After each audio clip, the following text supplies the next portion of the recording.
Hello students, हम लोग जो पेपर कर रहे हैं 2023 का, उसी के क्रम में ये सेक्शन सी हम स्टडी करेंगे। सेक्शन ए और बी हम लोग पहले ही कर चुके हैं। यदि आपने वो वीडियोस नहीं देखे हैं तो जल्दी से जाकर पहले वो वीडियोस देखिएगा और इसको भी समझने की कोशिश कीजिएगा। इनमें जो भी रूल्स यूज होंगे, जो भी सेंटेंसेस, जो भी क्वेश्चंस यहाँ पर दिए गए हैं, सभी को हम बहुत बारीकी से समझते चलेंगे और उनको सॉल्व भी करके आपको दिखाएंगे। आपके लिए बहुत अच्छे से प्रिपेयर किए हैं। हम आपके लिए मेहनत कर रहे हैं। आपका सिर्फ इतना सा काम है, आप इसे लाइक शेयर और कमेंट करते रहिएगा। अगर आपने सब्सक्राइब नहीं किया है तो सब्सक्राइब भी करिएगा, क्योंकि ये हमारा मोटिवेशन है और हम आपके मोटिवेशन के लिए बहुत सारा काम कर रहे हैं। Thank you. आगे चलते हैं। आपका जो फोर्थ क्वेश्चन है, section C, according to the paper, तो यहाँ पर इस वीडियो का first question, a selfish person who always thinks of himself is called. तो एक ऐसा स्वार्थी व्यक्ति जो हमेशा अपने बारे में ही सोचा करता है, उसे हम ईगोइस्ट कहते हैं, है ना। तो ये जो फोर्थ ऑप्शन है ये करेक्ट है आपका। Egoist will be the correct option here. अब यहाँ जो ड्रगिस्ट है, ड्रगिस्ट का मतलब केमिस्ट से होता है, जो ड्रग बेचा करता है, ड्रगिस्ट हो गया। लिरिसिस्ट का मतलब कवि या फिर लिरिक जो रचना करने वाला, सॉन्ग्स वगैरह लिखने वाला, उसको हम लिरिसिस्ट कह देते हैं। ड्रामेटिस्ट का मतलब होता है जो ड्रामा वगैरह लिखता है, जस्ट लाइक विलियम शेक्सपियर। तो आप समझ पा रहे होंगे, ये आपको नया क्वेश्चन बना के दिया जा सकता है इन सभी के हेल्प से, तो साथ में हम इनको भी डिस्कस करते हुए चल रहे हैं। नेक्स्ट है the phrase to hail from, और इस फ्रेज का मतलब आपसे पूछा गया है, इसका आपको अर्थ बताना है। तो इसका टू ग्रीट क्या हुआ करता है, इसका मतलब होता है अभिवादन करना। टू वेलकम, इसका भी मतलब कहीं ना कहीं अभिवादन करना हो गया, स्वागत करना। To come from, this will be the correct answer. ये जो है आपका to come from, to hail from का मतलब होता है टू कम फ्रॉम। और टू अप्रिशिएट, अप्रिशिएट का मतलब होता है प्रशंसा करना। तो ये तो नहीं होगा। तो आपका जो करेक्ट आंसर है to come from. The next question, the synonym of derogatory is. तो ये जो वर्ड डेरोगेटरी है, इसका सिनोनिम पूछा है। अब बच्चे ये भूल जाया करते हैं, स्टूडेंट्स ये गलती कर देते हैं कि सिनोनिम की जगह एंटोनिम को ध्यान में रख लेते हैं। तो इस वर्ड को आप अंडरलाइन कर लें। जब पेपर कर रहे हो तो फर्स्ट ऑफ ऑल आपको करना क्या है, जो भी करना है उस वर्ड को आप अंडरलाइन कर लें, ताकि हाईलाइटेड रहे आपके माइंड में, वो चीज फ्लैश करती रहे। तो डेरोगेटरी का मतलब क्या होता है, अपमानजनक, है ना। तो इसी के अकॉर्डिंग हम देखेंगे इस वर्ड को, कि इसका जो करेक्ट सिनोनिम होगा वो क्या होगा। तो फर्स्ट दिया है इन्फ्लेमेटरी। इन्फ्लेमेटरी का जो सेंस आप यहाँ पर लगाओगे, ये होता है आपका विद्रोहात्मक, और कहीं ना कहीं विद्रोहजनक भी हो जाता है, उत्तेजक या सूजा हुआ भी इसको हम कह सकते हैं। इन्फ्लेमेटरी हो जाया करता है। एक ही वर्ड के एक से ज्यादा अर्थ हुआ करते हैं। तो इन्फ्लेमेटरी सूजा हुआ भी हो सकता है और विद्रोहजनक भी हो सकता है। ये जो है आपका यहाँ पर वो करेक्ट आंसर होगा, defamatory. The synonym of derogatory is defamatory. अपमानजनक हो गया। डिफेम हम कर किसी को करते हैं, है ना, बदनाम किया करते हैं, अपमानित करते हैं। सेटिस्फैक्ट्री तो सम्मान, संतुष्टिपूर्ण हो जाता है। सेटिस्फैक्ट्री विल बी संतुष्टिपूर्ण, है ना। सप्लीमेंट्री, आप जानते हो, स्टडी किया करते हो अपनी क्लास में भी, सप्लीमेंट्री जो बुक हुआ करती है उसको। तो आप जानते हैं कि सप्लीमेंट्री का मतलब होता है अनुपूरक, मतलब पूर्ति करने वाला। आई मीन अगर किसी चीज में थोड़ी सी कमी रह जाती है तो उसमें हम कुछ और जोड़ दिया करते हैं और उसी को हम कह देते हैं सप्लीमेंट्री। तो ये आपने देखा, the correct word will be defamatory. Satisfactory का मतलब संतुष्टिपूर्ण होता है और सप्लीमेंट्री का मतलब अनुपूरक होता है। तो इनको आप बहुत अच्छी तरीके से समझ पाए होंगे। आगे भी हम देखते रहेंगे जो भी इम्पोर्टेंट रूल्स हैं, ध्यान से। तो जो डी है question number, unless you will not work hard you will not succeed. तो इसमें आपको एक गलती है वो फाइंड आउट करनी है। पूरा सेंटेंस आप सही तरीके से पढ़ेंगे और उसको समझकर जो ऑब्जेक्टिव दिया हुआ है आपको उस पे टिक करना है। तो विच वर्ड या part in the above sentence is an error. तो इसमें कौन सा पार्ट ऐसा है जो गलती दिखा रहा है आपको। तो इसका अर्थ निकाल के देखें। अनलेस, अनलेस का मतलब होता है जब तक कि नहीं। अब जब तक कि नहीं, और नहीं जो वर्ड है वो अनलेस में जुड़ा हुआ है ऑलरेडी। और अगर अनलेस में वर्ड जुड़ा हुआ है नहीं तो नॉट की तो आवश्यकता होगी नहीं इसमें, है ना। तो नॉट जो है वो एक्स्ट्रा लगा हुआ है, इसकी कोई नीड नहीं है। Unless you will not work hard, इसमें ये कहने की कोशिश कर रहे हैं जब तक कि आप कठिन परिश्रम नहीं करोगे, यू विल नॉट सक्सीड, आप सफल नहीं होगे। तो जब तक कि नहीं पहले ही जुड़ गया ना उसमें, तो नॉट की तो कोई आवश्यकता है नहीं। यहाँ पर जो रॉन्ग वर्ड होगा, आई मीन विल नॉट यहाँ पर होगा। अनलेस यू, ये तो लगना ही है। वर्क हार्ड, ये भी लगना है। यू विल नॉट सक्सीड, ये सेकंड क्लॉज हो गया। तो ये जो है will be the correct answer. This will be the correct answer.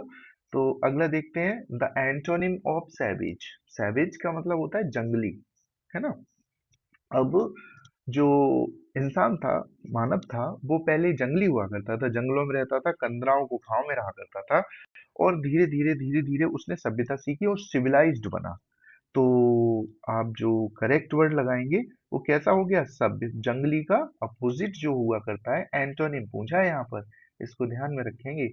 तो एंटोनिम जो है वो सिविलाइज्ड हो गया, किसका, सैवेज का। आइडियल का मतलब आदर्श होता है, एंटोनिम तो बिल्कुल नहीं बनेगा। हम्बल का मतलब विनम्र होता है, सिंपल का मतलब साधारण हुआ करता है। तो जो इसका करेक्ट आंसर होगा वो होगा सिविलाइज्ड। आप यहाँ पर देख पा रहे हो, this will be the correct answer. अगला है आपका, change any one of the following into indirect narration. अब ये जो है, Priya said to the teacher, sir I could not do my work yesterday. तो इसको हम बदलेंगे। अब देखें कि आखिरकार ये होते कैसे हैं। Priya said to the teacher, said to को हम किस में बदल देते हैं, टोल्ड में। तो ये हो जाएगा प्रिया टोल्ड द टीचर। अब यहाँ पर सर भी लगा कर रखा हुआ है इन्होंने।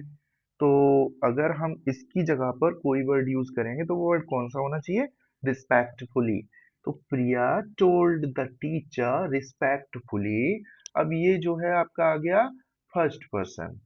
फर्स्ट पर्सन किसके अकॉर्डिंग चेंज हो जाएगा, प्रिया के अकॉर्डिंग, आई मीन सब्जेक्ट के अकॉर्डिंग चेंज होता है। तो प्रिया एक लड़की है और लड़की के लिए आना चाहिए थर्ड पर्सन। अब किसी का भी नाम जो होता है वो थर्ड पर्सन में होता है, प्रिया। तो शी कुड नॉट डू, अब यहाँ पर शी लग गया ना सब्जेक्ट, तो शी के अकॉर्डिंग क्या होगा, माई की जगह पर हर। वर्क, यस्टरडे को हम बदल देते हैं द प्रीवियस डे में। अब इस तरीके से हम इस सेंटेंस को कंप्लीट कर लेंगे। प्रिया told the teacher respectfully she could not do her work the previous day। ये सेंटेंस आपका कंप्लीट हो गया। नेक्स्ट है, can you tell me the way to the station said the traveler to the old man। अब ये जो reporting verb है वो पीछे रख दी, रिपोर्टेड स्पीच आगे रख दी। आप चाहें तो इस वाले हिस्से को उस तरफ लिख लें, है ना, और उसके बाद बना लें अगर आपको इजी लगता है, इसमें कोई गलती नहीं है।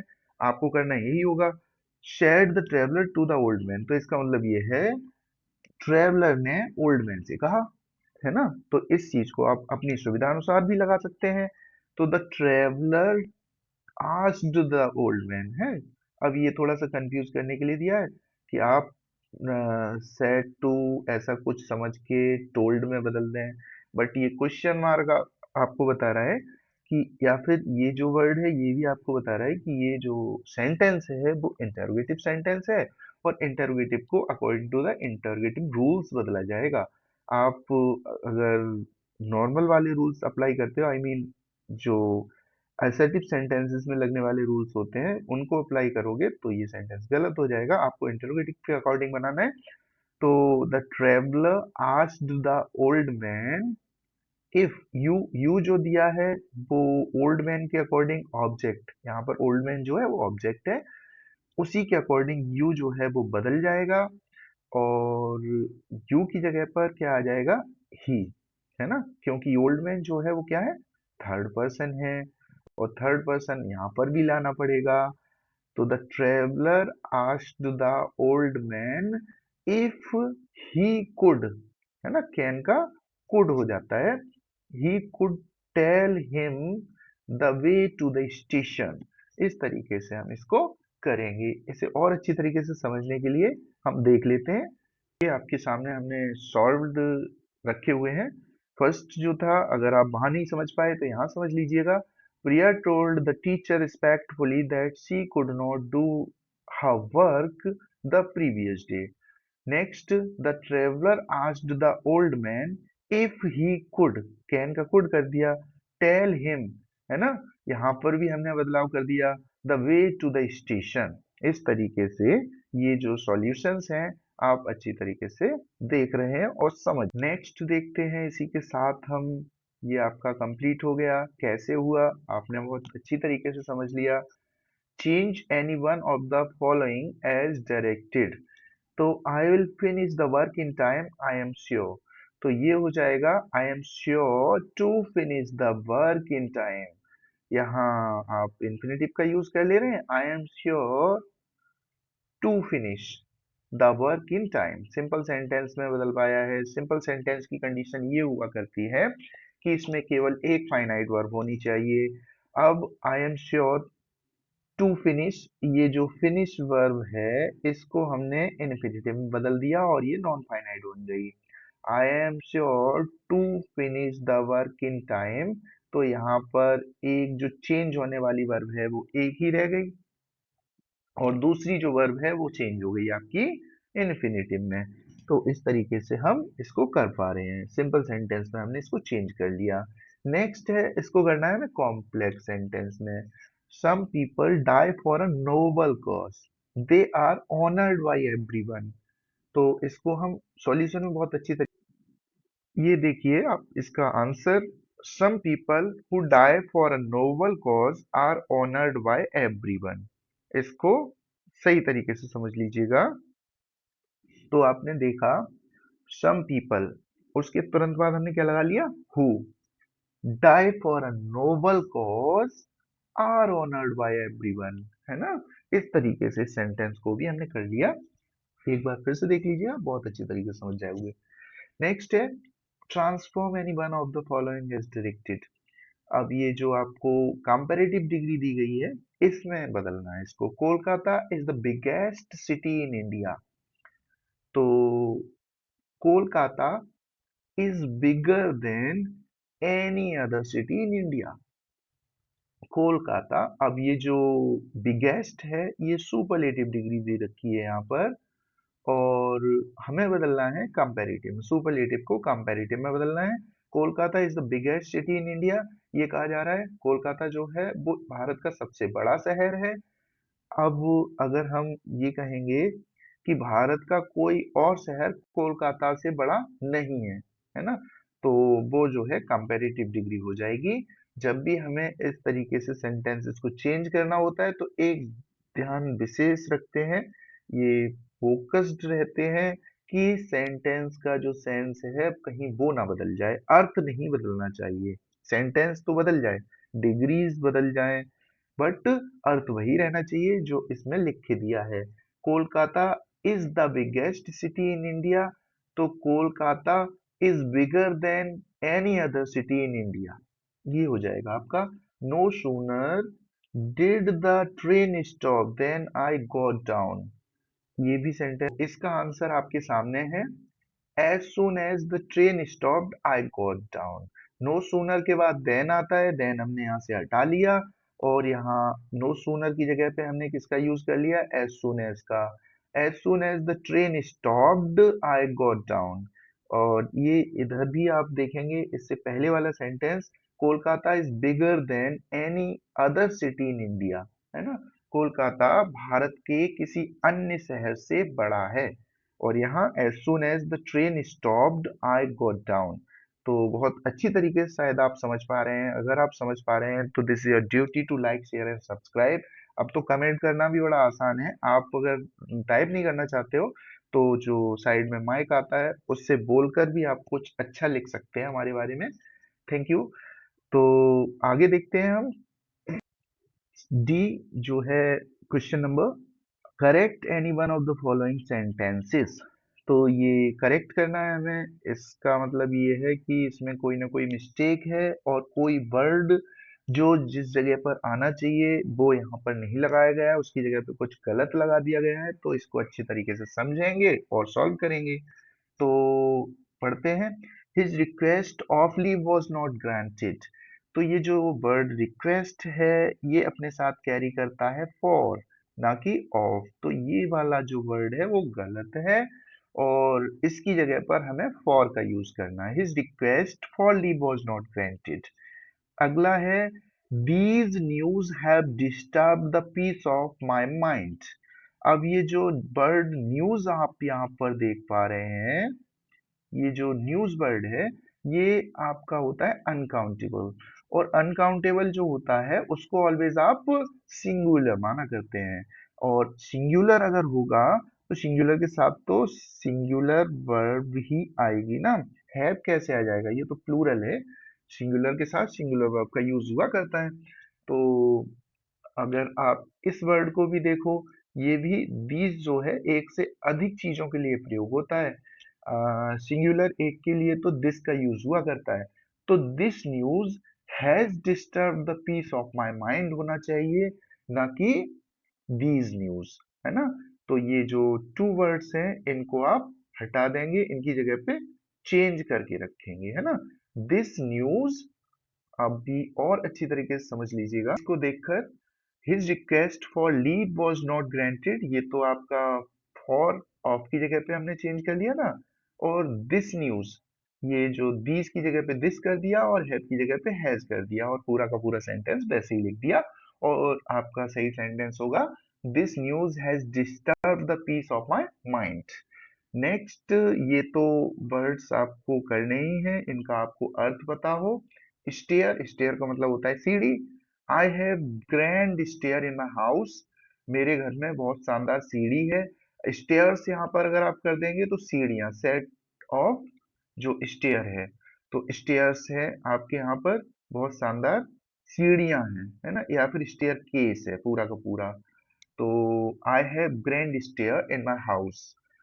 आगे है, my baby is unable to walk up the stair. ये गलत लिख दिया गया है, यहाँ पर STARE होना चाहिए, है ना। तो ये है, don't stare me like this.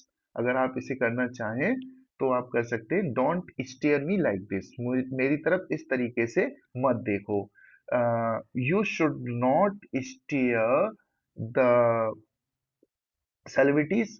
आपको जो सेलिब्रिटीज होते हैं उनको घूरना नहीं चाहिए, है ना। बहुत जो बड़े लोग होते हैं ज्यादा घूर के देखोगे, otherwise you know very well, we should not stare the women, है ना। इसके खिलाफ हमारी इंडिया में एक कानून है, अगर हम महिलाओं की तरफ घूरते हैं तो जेल चले जाएंगे। We should not stare the girls और वुमन। तो हमें उन्हें घूरना नहीं चाहिए। घूरना होता है, इसका मतलब होता है हमें घूरना, और इसका मतलब होता है सीढ़ी। तो इनको आप सेंटेंसेस में यूज करेंगे। आगे आपको दे रखा है यहाँ पर स्टोरी किस तरीके से बनानी है, वो हम यहाँ डिस्कस कर लेते हैं और स्टोरी देख लेते हैं। Translate the following passage into English. एक बार एक चोर घर में घुस आया। Once a thief broke into a house. उसे आंगन में एक कुत्ता मिला। He found a dog in the courtyard. जो बड़ा स्वामी भक्त था। That was very loyal. कुत्ते को चुप करने के लिए चोर ने गोश्त का एक टुकड़ा उसकी ओर फेंका। और अच्छी तरीके से देखेंगे हम और अच्छे से समझेंगे, थोड़ा सा डिफरेंस के साथ। यहाँ पर आप देखिए, once a thief broke into a house. एक बार की बात है, एक चोर एक घर में घुस आया। He found the dog in the courtyard. उसे कोर्टयार्ड मतलब आंगन में एक कुत्ता मिला। That was very loyal to its owner. वो मास्टर या ऑनर एक ही बात होती है, वो अपने मालिक के लिए बहुत वफादार था, बहुत ही स्वामी भक्त था। To silence the dog the thief threw a piece of meat. अब ये हमने बताया था पास्ट है, इसलिए वर्ब की सेकंड फॉर्म का यूज हो गया। तो to silence the dog, dog को चुप कराने के लिए, the thief threw a piece of meat, तो चोर ने जो था एक टुकड़ा मीट का इन इस डायरेक्शन, कुत्ते की दिशा में फेंका। Threw a piece of dog to the dog, threw a piece of meat to the dog, है ना, ये भी हो जाएगा। सीइंग दिस, ये देखकर, the dog said to the thief, ये देखकर कुत्ते ने चोर से कहा, you want me to stop barking, तुम चाहते हो कि मैं भौंकना बंद कर दूं, while you want to steal my master's jewellery, जबकि तुम चाहते हो कि तुम मेरे जो मास्टर हैं उनके जेवर गहने और कपड़े चुरा लो, masters jewellery and clothes. It can never happen, या दिस कैन नेवर हैपन, ये कभी नहीं हो सकता, है ना, ऐसा हो ही नहीं सकता। I am not foolish enough to eat the meat you have thrown, तो I am not foolish enough, मैं इतना बेवकूफ नहीं हूँ, है, आई एम नॉट सो फूल, मैं इतना बेवकूफ नहीं हूँ, to eat the meat you have thrown, जिसको आपने फेंका है उस मीट को जाकर खाने लगूं। Get out of here right now, अभी यहाँ से निकल जाओ, है ना, जाओ यहाँ से। Do you think I am dishonest like you, क्या आप क्या सोचते हो मैं तुम्हारी तरह एकदम बेईमान आदमी हूँ, है ना। तो ये जो सेंटेंसेस हैं उनको आपने किया, समझा। यदि आप इसको और अच्छी तरीके से समझना चाहते हो, just watch the video once again so that this can be clear for you. Thank you. Have a nice time.